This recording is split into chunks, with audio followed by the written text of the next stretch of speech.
Goeiemôre, hartlik welkom by hierdie uitgawe van die Pitstop, midweekbediening van die Griffmeer Kerk Benoni. Ons oordink een of ander Bybelse tema en maak 'n deel van ons lewe.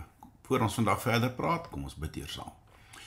Dankie Here dat ons by mekaar kan wees en kan nadink en gee dat U woord die verandering in ons lewens sal maak. 'n Praktiese verandering tot die eer van U naam. Amen. Nou, as julle reg onthou, na 'n bietjie onthou, sal julle ontweet, Reinhard het laasweek gesê dat ons begin met 'n nuwe reeks in die pitstoppe en ons noem dit Roete 14:6. Roete 14:6 is 'n verwysing na Johannes 14 vers 6, waar Jesus in Johannes 14 vers 6 sê, ek is die weg en die waarheid en die lewe, niemand gaan na die Vader toe behalwe deur my nie. Maar veral dan klem op die woorde, ek is die weg en die waarheid en die lewe. So, Jesus is die pad wat ons na die lewe toe vat. En by Jesus kry ons die waarheid.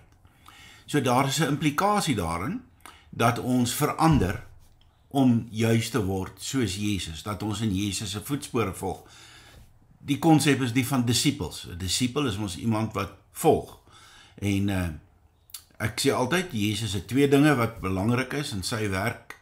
En die eerste daarvan is dat ons saligmaker is, ons verlosser is. Hy is die weg, maar hy is ook die waarheid oor hoe om te lewe. Hy is die leermeester. Hy leer ons God se pad oor hoe om op God se pad te loop en te leef. So ons wil graag daaraan aandag gee in die volgende weke. En Reinhard het begin deur te sê, ek wil net herinner vinnig, dat ons het so baie keer is ons gesettel in ons wee en ons is nie leerbaar nie. Maar ons moet juis leerbaar wees deur die woord om op Jesus se voetspore te volg. So kom ons praat vandag so 'n bietjie daaroor. Ek lees op twee plekke in die Bybel pragtige verse juis oor hierdie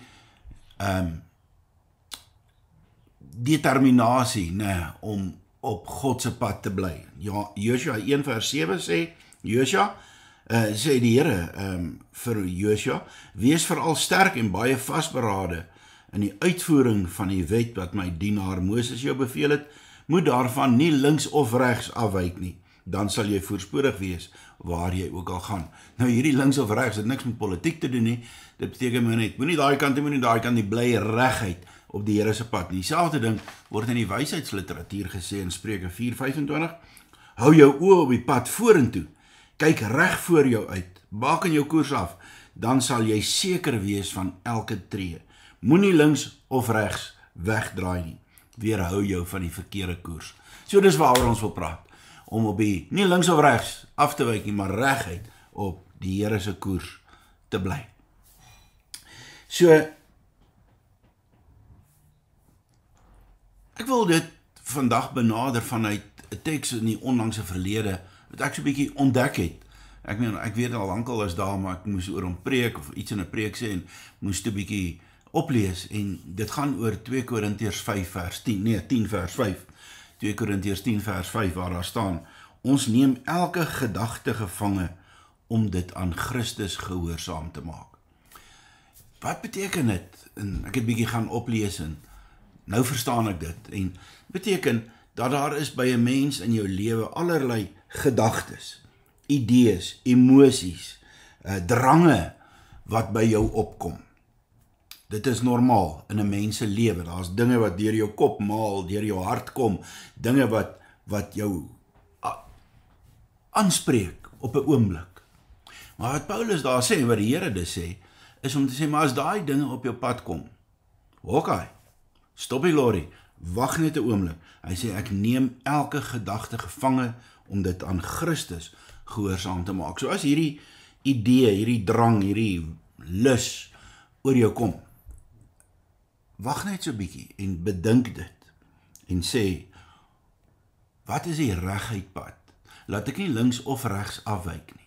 Laat ek bly op die Here se pad as hierdie ding. Jy sien, want dit is die probleem. Ons tree so maklik instinktief op, sonder om eers na te dink, sonder om eers te wonder, sonder om eers iets te toets. En dit is wat hier geskryf staan. As daar enige gedagte, enige lus, enige wil by jou opkom, toets dit eers op die reguit pad, sodat jy nie links of regs afwyk nie. Bring dit in verband met Jesus. So, ek wil dit vandag so 'n bietjie toepas op die gesin en die huwelik, né? Julle weet, as 'n mens getroud is, dan kan jy so besig raak. Jy raak so gewoond aan die ander ene. Jy dink naderhand, as ons nou oor die huwelik praat, jy dink naderhand, jy weet presies hoe jou man of jou vrou voel. En 'n mens raak 'n bietjie geïrriteerd partykeer, né? Want dis nou weer dieselfde dinge wat na vore kom en 'n mens raak so 'n bietjie selfgerig, op jouself gerig en sê ek het bietjie tyd nodig, ek het bietjie spasie nodig, ek het bietjie my eie ruimte nodig. En dan begin 'n mens naderhand teenoor jou vrou of jou kinders, as hulle vir jou sê, pa, kom speel bietjie met ons, of pa, help my bietjie met die huiswerk, of ma, doen bietjie dit of dat, ma, ek moet hierdie taak môre ingee, dan het mens naderhand so 'n halwe outomatiese reaksie, 'n negatiewe reaksie, né? So outomaties om te sê, ag nee, nie alweer nie man, of nee man, jy maak nou weer soos altyd, en ag nee, ek het nie tyd hiervoor, ek het nie lus hiervoor, en 'n mens bly dan nie by die riglyne wat die Here eintlik gee vir jou huislike lewe, vir jou gesin, vir jou vrou, jou man, jou kinders, nie. En baie keer sal mense dan eerder gaan speel, of gaan werk, of by jou vriende kuier, of vriendinne gaan tee drink, of 'n mens gee haastige of swak antwoorde, hartseermakende antwoorde, jak jou kinders af. Maar as 'n mens nou die roete 14:6 begin loop, dan sê die Here, maar wag 'n bietjie, as hierdie irritasies van die daaglikse lewe in jou huisgesin, met jou man of vrou, jou kinders, sy kop uitsteek, okay, stop die lorry, neem daai gedagte gevange, maak dit diensbaar aan Christus. So, as jou antwoord aan jou man of jou vrou gaan seermaak, negatief is, nie opbouend nie, wow, stop dit, dink 'n bietjie, watter reaksie gaan hierdie antwoord van my kry? Ja, veroorsaak, nee, of jou kinders, hoe gaan jy hulle seermaak, hoe gaan jy hulle afsit, as jy op sekere maniere met jou kinders optree. So, dit is die toepassing wat ek graag vandag wil maak. Roete 14:6 sê, ons is disippels van Jesus, wat beteken, as ons enigsins iets op ons pad kom, lus voel vir iets, dink oor iets, emosie het oor iets, wow, maak dit diensbaar aan Christus. Is jy reg om hierdie uitdaging te aanvaar? Want jy weet, dit kom nie van self nie, jy moet 'n besluit neem, onder die leiding en die krag van die Heilige Gees, om te sê, wow, ek gaan elke gedagte gevange neem, diensbaar maak aan Christus. Is jy reg om dit te begin doen in jou lewe? En soos Spreuke gesê het, nee, baken jou koers af, dan sal jy seker wees van elke tree, en Josua, dan sal jy voorspoedig wees. Dis 'n belofte van die Here, né? Dat as jy begin om roete 14:6 te loop, hy ook die seën sal gee. So daarom, gaan doen dit met jou kinders. En kyk wat 'n verandering dit in jou kinders bring. Gaan doen dit met jou huweliksmaat, jou man of vrou. Is God se uitdaging aan ons. Loop die roete van 14:6. Kom ons bid. Vader, ons bely voor U dat ons baie keer nie op die pad bly nie, dat ons links of regs of sommer slingerend afwyk van U pad.